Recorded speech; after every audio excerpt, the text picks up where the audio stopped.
우리의 피난처가 되어주시는 우리 아버지 하나님, 영원히 우리의 초소가 되어주시기를 기뻐하신 그 뜻을 따라 우리를 불러주시고 인도하여 주시고 낮에도 밤에도 지켜주시는 은혜를 감사합니다. 오늘도 우리와 동행하시기를 기뻐하시는 그 뜻으로 우리를 긍휼히 여기사 믿음으로 서 있는 이 은혜에 들어감을 얻은 우리 신자들로서 오늘도 그 생명의 은혜를 누리며 살 수 있도록 역사하여 주실 때에 믿음으로 그 인도하심을 따르는 우리 모두가 되게 하여 주시옵소서. 예수님의 이름으로 기도하옵나이다. 아멘. 오늘은 빌립보서 한 구절을 보고 오겠습니다. 3장, 빌립보서 3장 8절에서 11절입니다. 빌립보서 3장 8절에서 11절.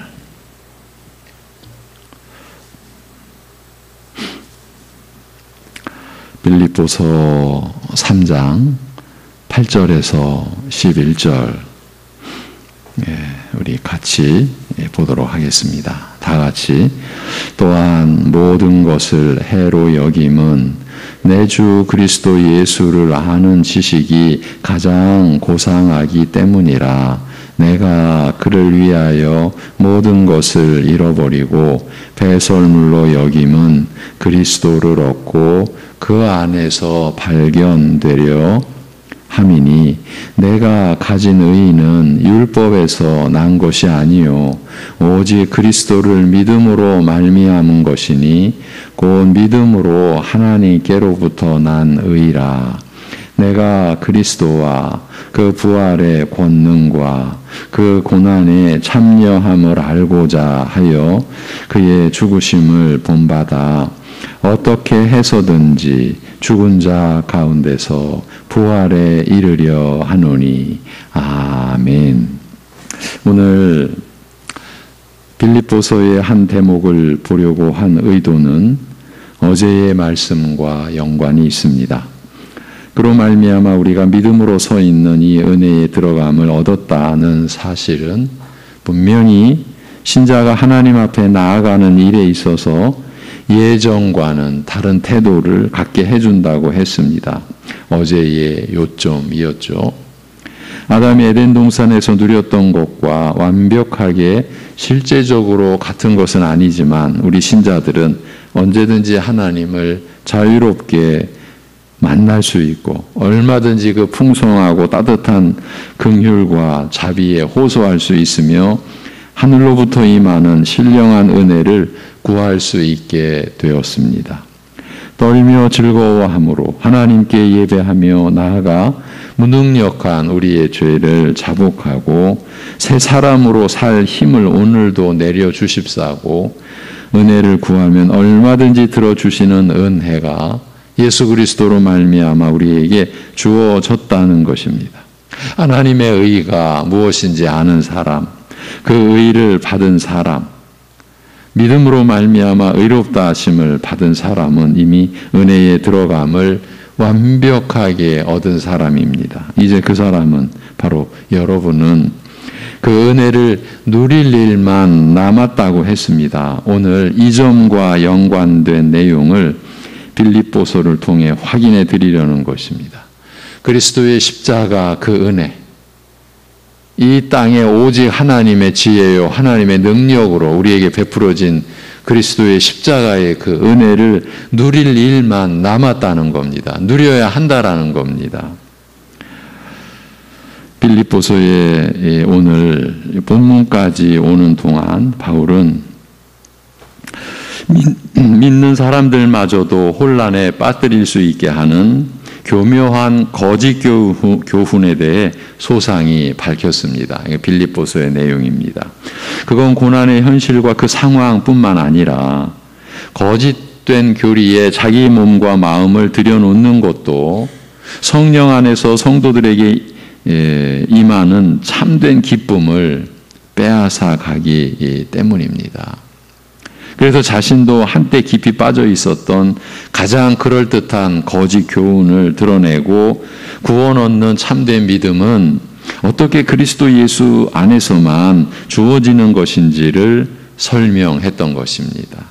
자기의 의가 아니라 예수님을 통해 내려지는 하나님의 의요, 그 의를 의지하고 자랑하는 일에 조금이라도 방해되는 것들은 아무리 선하고 착하고 열심 있고 날 때부터 잘한 것만 있다고 해도 배설물처럼 여기는 것이 마땅하다라고 했습니다. 사도는 예수 그리스도를 믿는 믿음으로만 구원 얻게 된다는 진리에 대해 모든 신자들이 예외 없이 명확하게 이해하기를 원했던 것입니다. 그런 다음 오늘 본문 10절, 11절 말씀은 믿음을 설명하는 부분입니다. 원래 이 문단은 오늘 우리가 봉독했던 8절부터 11절까지 하나로 연결되어 있는 긴 문장입니다. 8절, 9절에서 바울은 예수를 아는 지식이 가장 뛰어남을 알고서는 그 전에 자기가 의지하고 자랑했던 모든 자기의 의를 배설물로 여기는 이유를 예수님과 연합된 것과 믿음으로 말미암는 하나님의 의를 가장 귀하게 여기기 때문이라고 했습니다. 그런데 이제 본 그 헬라어 성경, 원문 성경은 9절 마지막이 믿음으로라는 단어로 그렇게 되어 있습니다. 9절의 마지막 글자가 믿음으로라는 글자입니다. 그리고 10절이 그 믿음은 이런 것이라고 설명하는 모양으로 시작하고 있습니다.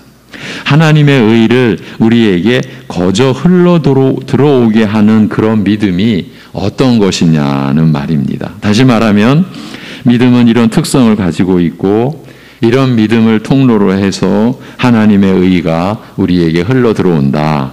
하나님의 의를 받아 의인이 된 자들은 이런 믿음이 있게 마련이라는 말입니다. 그 믿음의 제일 첫 번째 특징은 그리스도를 아는 것. 바울이 이렇게 설명해 갑니다. 그리스도를 아는 것. 이것은 단순히 머릿속에 담긴 지식을 의미하는 것이 아닙니다. 여러 번 말씀드려왔지만 성경에 나오는 말은 일반 상식적으로 사용되는 그 단어의 의미와 상당히 다른 면이 많이 있습니다. 세상에서는 안다는 말을 주로 어떤 정보를 취득했다는 말로 사용하죠. 어떤 사실에 대한 지식, 정보, 어떤 사람에 대한 정보를 갖고 있다는 것을 안다고 하는 것이죠. 그러나 성경은 안다는 말을 그런 의미에만 한정시키고 있지 않습니다. 만일 그런 정도의 그런 정보의 취득 정도로만 안다라는 말을 쓴다면 귀신들도 예수님을 믿는다고 해야 할 것입니다. 왜냐하면 저들이 어떤 사람들보다 먼저 예수님의 높으신 것과 만유의 주 되심을 알아봤기 때문입니다. 마가복음 3장 11절에 보면 더러운 귀신들도 어느 때든지 예수를 보면 그 앞에 엎드려 부르짖어 이르되 당신은 하나님의 아들이니이다 하니라고 그렇게 기록이 되어 있습니다. 예수님에 대한 정보를 갖는다는 점에서는 어느 성도나 심지어 사도들보다 더 빨리 분명히 저들은 알았던 것입니다. 그런데도 그런 귀신들을 믿음이 있다고 하지 않습니다. 믿음이 있다는 것은 물론 그처럼 어떤 정보를 갖는다는 점이 절대적으로 포함되어야 하는 것이지만 거기에 그치지 않는 것입니다. 참된 믿음은 예수님에 대한 지식, 그 정보를 알 뿐만 아니라 그 예수님과 깊고도 개인적인 차원의 친밀한 교제를 갖는다는 것까지입니다. 예수님을 알기 때문에 순종하고 사랑하고 존경하고 경배하고 찬송하게 되는 것입니다. 그런 것을 안다고 하는 겁니다. 믿음은 먼저 예수님을 이렇게 아는 것입니다. 예수님을 알기 때문에 사랑하고 존경하고 순종하고 경배하고 찬송하게 되는 거죠. 이렇게 아는 것입니다. 믿음은. 그런데 믿음은 그리스도를 아는 것으로 끝나지 않습니다. 두 번째 믿음의 특징은 그 부활의 권능을 아는 것입니다. 이것도 부활에 대한 추상적인 지식을 아는 정도를 말하는 것이 아닙니다. 바울은 부활에 대하여 이미 모든 사실을 다 알고 있었습니다. 부활에 대한 증거도 알았고 그에 대해 사람들에게 이야기도 해왔습니다. 또한 그것을 사실로 믿고 있었으며 어딜 가든 설교할 때 그걸 선포했습니다. 그걸 얘기하는 것이 아닙니다. 바울은 여기서 그 은혜를 체험하는 것, 체험에 대해 말하고 있는 겁니다. 우리 신자들은, 의롭다함을 받은 여러분들은 그 은혜를 누릴 일만 남았다라고 하는 그 점을 빌립보서를 들어서 여러분에게 확인시켜드리고 있는 게 오늘의 목적이라고 했죠. 여기서 체험에 대해 말하고 있는 겁니다. 부활의 권능에 대한 체험, 부활이 품고 있는 능력과 권세에 대해 체험적으로 동참하는 것이 믿음입니다. 특별히 죄를 이기고 물리치며 죄를 멸하는 능력에 대해 체험하는 것이에요. 이것이 우리 신자들이 누려야 할 은혜인 겁니다. 부활의 권능의 그 은혜인 겁니다. 세상에는 여러 종류의 권력이 있습니다. 흔히 드러나는 이 현실에서는 국가나 제국의 권력일 것입니다. 특히 고대 제국의 왕정 국가에서는 왕의 말 한마디에 사람 목숨이 걸려 있었기 때문에 대개는 그 정치적, 그 무력적 힘을 제일 큰 권세로 취급합니다. 그러나 믿음은 그것이 기껏해야 세상에서 그저 세 번째에 위치한 권력일 뿐임을 아는 것이에요. 믿음은. 세상에서 두 번째로 강한 권력이 있습니다. 그게 바로 죄입니다. 왜냐하면 죄는 아수르나 바벨론 또는 헬라나 로마 제국의 권력보다 훨씬 더 무서운 압제를 통하여 인간들을 꽉 쥐고 악의 상태에 빠져 있게 만들기 때문입니다. 이렇게 세상 권력보다 죄의 권세가 더욱 강력한 것입니다. 그러나 세상에서 가장 강한 능력은 바로 예수님의 부활의 권능, 즉 하나님의 능력입니다. 왜냐하면 오직 이 능력만이 모든 사람의 죄를 멸할 수 있을 뿐만 아니라 한번 걸리면 죽을 때까지 풀려날 수 없는 죄의 올무에서도 노연하게 할 수 있기 때문입니다. 이 권세가 어떤 제국의 군대보다, 어떤 최첨단 무기와 강력한 나라들의 권세보다 실은 더 크고 강력한 것입니다. 바울은 이 사실을 알고 있었기 때문에 로마서에서 다음과 같이 선언할 수 있었습니다. 그러므로 이제 그리스도 예수 안에 있는 자에게는 결코 정죄함이 없나니 이는 그리스도 예수 안에 있는 생명의 성령의 법이 죄와 사망의 법에서 너를 해방하였음이라. 율법이 육신으로 말미암아 연약하여 할 수 없는 그것을 하나님은 하시나니 그 죄를 인하여 자기 아들을 죄 있는 육신의 모양으로 보내어 육신의 죄를 정하사 육신을 쫓지 않고 그 영을 쫓아 행하는 우리에게 율법의 요구를 이루어지게 하려 하심이니라고요. 그걸 체험하여 실제를 갖고 있는 것이 믿음이다. 지금 빌립보서에서 바울은 이렇게 설명해 가고 있는 겁니다. 부활이야말로 예수님이 가장 강력한 권세를 갖고 계시다라는 것을 현실적으로 경험하고 소유하는 것. 믿음은 그런 속성을 갖고 있는 것이다. 그 부활의 권능을, 죄를 이기는 그 능력을 현실 속에서 체험하며 사는 것이다. 이 진술을 하고 있는 겁니다. 세 번째 믿음의 특징은 그 고난에 참여함을 아는 것입니다. 그게 뭔지를 경험으로 소유한다라는 것입니다. 여러분의 실제의 삶입니다. 이것도 바울이 인간의 죄를 위하여 고난받기를 원한다라는 뜻이 아닙니다. 왜냐하면 오직 예수 그리스도만이 그 일을 하실 수 있으며 또 온전히 거룩하신 그분의 고난만이 다른 사람들을 대속할 수 있는 능력이 있기 때문입니다. 우리로서는 그런 고난에 참여할 수 있는 게 아닙니다. 바울은 그저 그리스도를 믿는 믿음으로 인해 세상으로부터 박해와 핍박이 자신에게도 미칠 때에는 예수님께서 하셨던 것처럼 자신도 그런 대접을 받아들일 수 있기를 바랐던 것이에요. 이 세상은 죄악된 세상입니다. 그래서 하나님의 아들까지도 세상 안에 들어오셔서 고난을 당했습니다. 그는 거룩했고 세상은 죄로 가득 찼기 때문이었습니다. 그러한 고난은 신자들에게도 여러분에게도 반드시 닥치게 되어 있습니다. 성경 곳곳에서 그 사실을 밝히고 있는 것은 이 사실을 바르게 이해하는 것이 믿음에 있어서 아주 중요한 부분을 차지한다라는 점을 시사해 줍니다. 무릇 그리스도 예수 안에서 경건하게 살고자 하는 자는 핍박을 받으리라. 바울 사도의 최후의 서신 디모데 후서에서 그는 이렇게 진술하고 있습니다.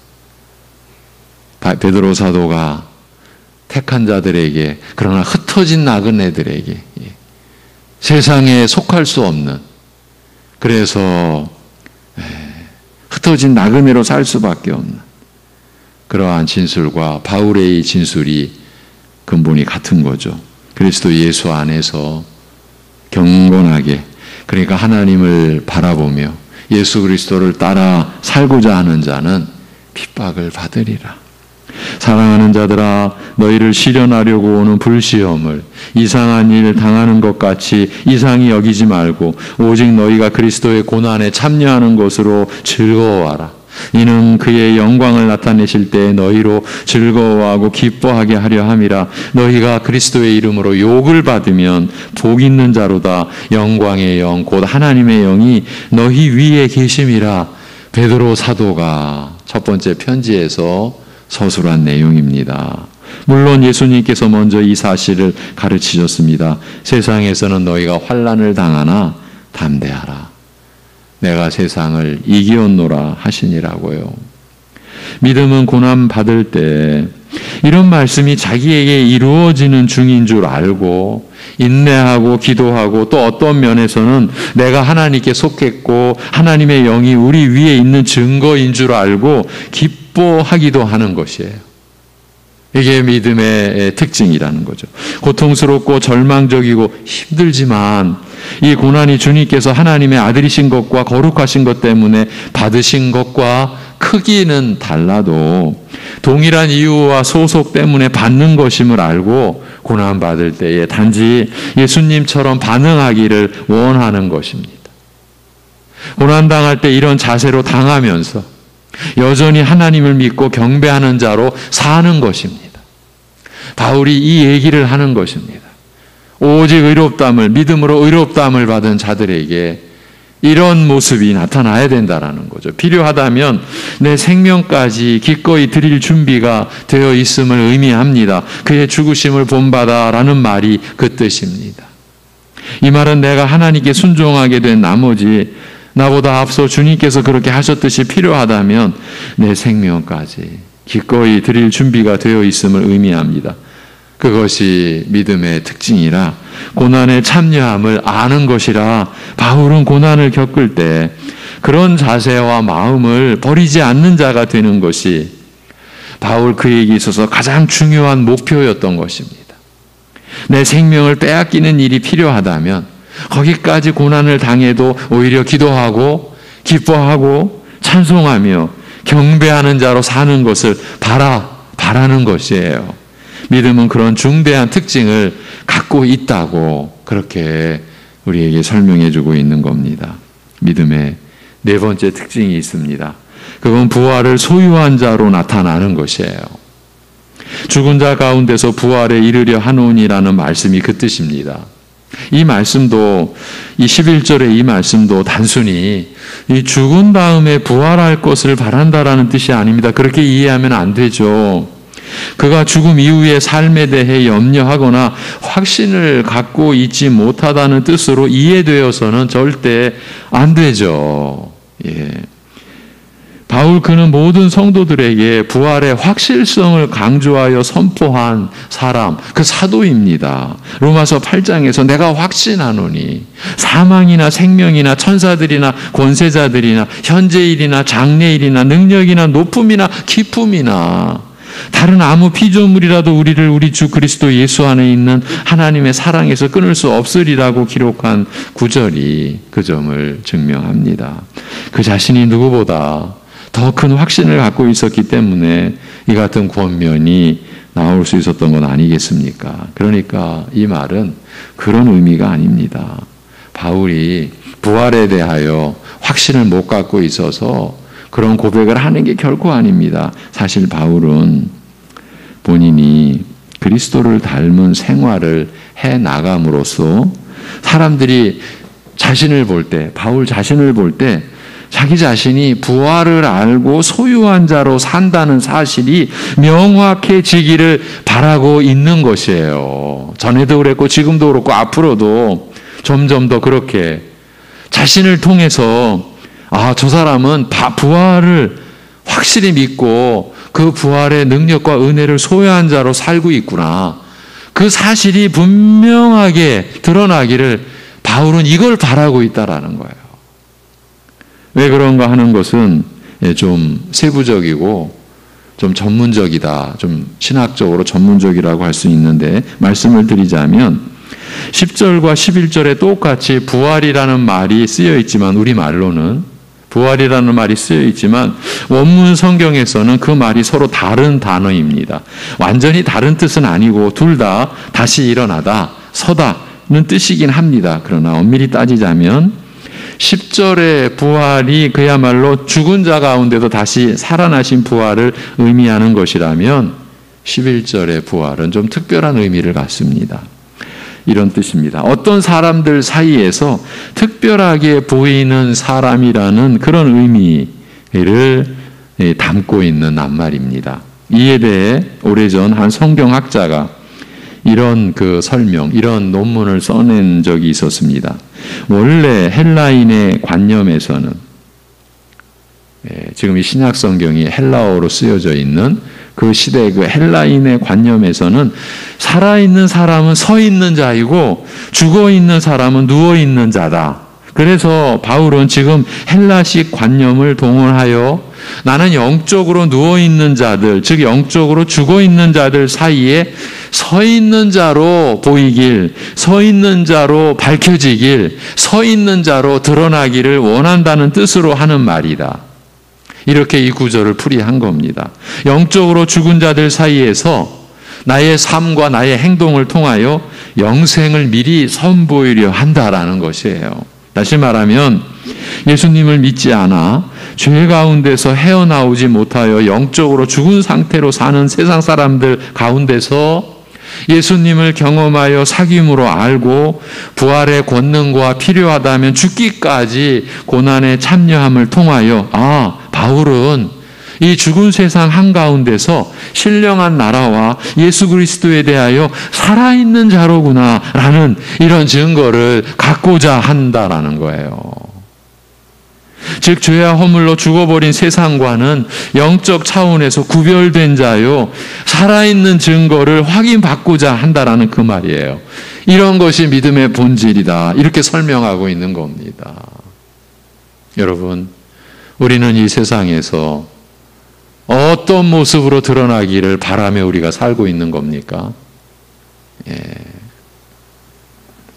이에 대해서 사도는 여기서는 이렇게 간결한 정의로 믿음의 특징을 알려주고 있습니다. 이런 믿음을 통하여 하나님의 의가 죄인들에게 흘러 들어오는 것이다. 이렇게 말하고 있는 거예요. 이런 믿음이 있어서 이 믿음이 공로가 되어서 하나님의 의를 주시는 것이 하나님의 의를 받는 것이 절대 아닙니다. 마치 수도관처럼 우리에게 하나님의 의가 흘러 들어오는 통로가 되는 것이 이 믿음입니다. 그러니까 이 믿음이 공로가 되어서는 안 됩니다, 여러분. 우리가 기껏 믿음으로냐 행위로냐를 헤쳐서 깨닫고 이해해서 오직 믿음으로라고 나와왔는데 결과적으로 믿음이 공로, 내가 믿었잖아. 이렇게 되면 안 된다는 말입니다. 그러면 다시 행위로 돌아간 겁니다. 예수 믿으면 구원 받습니다라고 하는 이 기본적이고 이 단순한 이 복음의 이 진술에 대한 이해를 우리는 가지고 예수 믿으면 구원을 받습니다라는 전도를 해야 되는 것입니다. 예수 믿으면이라는 것이 조건이 되거나 자격이 되거나 공로가 되게 해서는 우리는 안 된다는 것이죠. 예. 이 믿음이 공로가 되어서는 여러분 안 됩니다. 이 믿음이 스테인레스 수도관이 아니라 황금으로 만든 수도관처럼 빛나고 귀한 가치가 있는 그런 믿음으로 보일 수 있습니다. 그러나 그 믿음이 아무리 좋아도 그 자체로 수돗물이 흘러 들어오게 할 수는 없습니다. 수도관은 그런 능력, 그런 역할이 아닙니다. 예, 우리가 이 믿음을 갖고 있다면 은혜를 받을 준비가 된 것뿐입니다. 그리고 그 믿음의 수도관을 통해 하나님의 의가 우리에게 주어집니다. 오늘날은 믿음과 관련하여서도 너무도 심한 왜곡과 무지가 오히려 진짜인 것처럼 행세하는 시대입니다. 그러나 여러분은 참된 믿음을 다 가진 자로 증거되시기 바랍니다. 히브리서 12장 2절에서 얼마 전에 우리가 살폈던 내용이죠. 믿음의 시작, 믿음의 창시자, 그리고 그 믿음을 온전케 하시는 예수 그리스도를 바라보자. 우리의 한평생, 우리가 그리스도에게서 시선을 떼는 순간 우리는 실족하고 시험에 들 수밖에 없다라는 이야기를 나눴었죠. 예. 우리의 믿음의 시작, 그 시작케 하시는 분, 그리고 온전케 하시는 분이 예수 그리스도이십니다. 그래서 우리가 믿음을 가졌다라는 것이 공로로 의식해서는 우리는 너무 치명적인 실족, 그 실족에 들어가 있는 거죠. 믿음이 공로가 되고, 믿음이 무슨 자기의 스스로 이룬 어떤 자격으로 만든다. 그것은 교만을 피할 수가 없는 그런 이제 자세가 되고 만 거죠. 예. 현대 교회, 세계 교회나 우리나라 교회나 지금 교회를 지배하고 있는 그런 그 거짓 무리들, 거짓 교훈들은 지금 오늘 우리가 이렇게 나누고 있는 이러한 믿음의 내용과 전혀 다른, 저들에게는 그 믿음이 공로요. 믿음이 저들에게 근거요. 또 상급의 근거요. 자신들의 자격을 스스로 세우는 뭔가가 되는 거죠. 그 자체가 멸망인 거죠. 그런데 그게 분별이 안 된다라는 거죠. 여러분, 이제 말씀을 맺습니다. 우리 모두 참된 믿음을 다 가진 자로 증거되시기를 바랍니다. 그런 신자가 고난의 현실과 거짓 선생들의 거짓 교훈으로부터 자신을 지켜 속에서부터 솟아나는 참된 기쁨을 가질 수 있기 때문입니다. 그런 신자로, 그런 믿음으로, 그런 믿음을 가진 자로 우리가 드러나야 합니다. 그리고 오늘 제가 강조했던 것, 로마서 5장을 보고 있는 중에 빌립보서로 돌아온 것은 오직 믿음으로 말미암아 은혜의 자리에 들어감을 얻었다.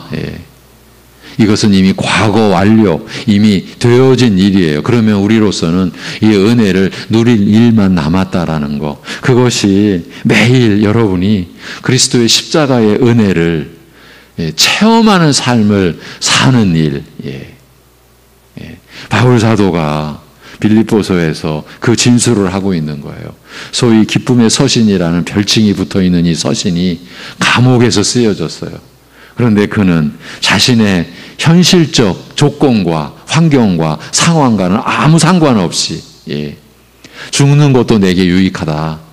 오직 그리스도만이 내게서 존귀 되기를 바란다. 이 1장에서의 진술이죠. 그러면서 자신이 그렇게 자신의 신앙 고백을 하고 감옥 속에서도 교회를 안위하고 성도들을 위로할 수 있는 그 확신이 어디서 왔느냐. 그것을 쭉 설명해 가면서 빌립보서 3장에서 나는 자랑할 거리라고 하면 둘째가라면 서러워할 사람이다. 그렇게 말하죠. 자기 육체를 신뢰하고 자랑할 거리를 비교한다면 웬만해서는 내가 뒤처지는 사람이 아니다. 그의 배경, 그의 가문, 그 당시 바리새인들 중에서도 바리새인들이 두 파가 있었거든요. 근데 그 두 파 중에 한 파의 그 제자, 그게 가말리엘이거든요. 바울은 그 가말리엘 문화였어요. 모든 면에서 그는 바리새인들 중에서, 유대인 중에서는 자신을 신뢰할 만한 모든 조건을 갖춘 사람. 그러니까 우리식으로 말하면 어디 가도 자기의 걸 드러내놓고 자랑해야만 했고 할만 했던 그였어요. 그 모든 것을 그는 다 배설물로 여기는 거예요. 그야말로 철저하게 이런 말까지 써서 완전히 자신이 여겨왔던, 자기를 신뢰하며 자기의 자랑거리가 되고 어디 가서든지 으쓱댈 수 있고 어디 가서든지 가만히만 있어도 인정받을 만했던 모든 것, 그 모든 것을 다 배설물로 여겼어요. 왜? 오직 그리스도 때문인 거예요. 그리스도를 아는 지식 때문인 거예요. 오직 그리스도 때문에 자기가 하나님의 의를 받게 되었으니까, 그것 때문에, 그래서 자기는 이제 그 은혜를 어떻게 체험하며 살아야 되는가, 그 믿음이 어떤 내용인가, 그 믿음을 설명해 간 거예요. 그리스도를 아는 것, 부활의 권능을 아는 것, 그리스도 고난의 참여함을 아는 것, 그리고 그 부활의 권능을 소유하며 날마다 자기는, 저 사람은 하나님 나라를 소유한 자구나, 저 사람은 부활의 권능과 부활의 은혜를 가지고 사는구나, 그것이 드러나기를, 그것이 자신의 삶의 실제다. 그리고 교회는 바로 그러한 은혜를 체험하며 사는 자들이다, 그거를 드러낸 구절인 거예요. 그런 면에서 이 빌립보서 3장 10절 11절은 우리에게서 너무 구체적이고 실제적이고 특별한 교훈을 주는 구절이었기 때문에 오늘 로마서 5장을 보아가는 중에 잠시 돌아와서 이 구절을 보았던 것입니다. 기도하겠습니다. 하나님 아버지, 그리스도의 십자가가 우리를 구원하시는 하나님의 지혜요 하나님의 능력이라고 말씀하심에도 우리는 너무나 많은 다른 것을 가지고 결국은 그리스도의 십자가를 가리면서 우리는 그것들로 인하여 구원의 은혜를 알고자 했고, 더 누리고자 했고, 더 경험하고자 했던 우리의 무지와 무식과 우리의 자만과 교만을 주님 앞에 회개하고 자복하며 나아갑니다. 우리를 긍휼히 여겨주시고 우리를 용서하여 주옵소서.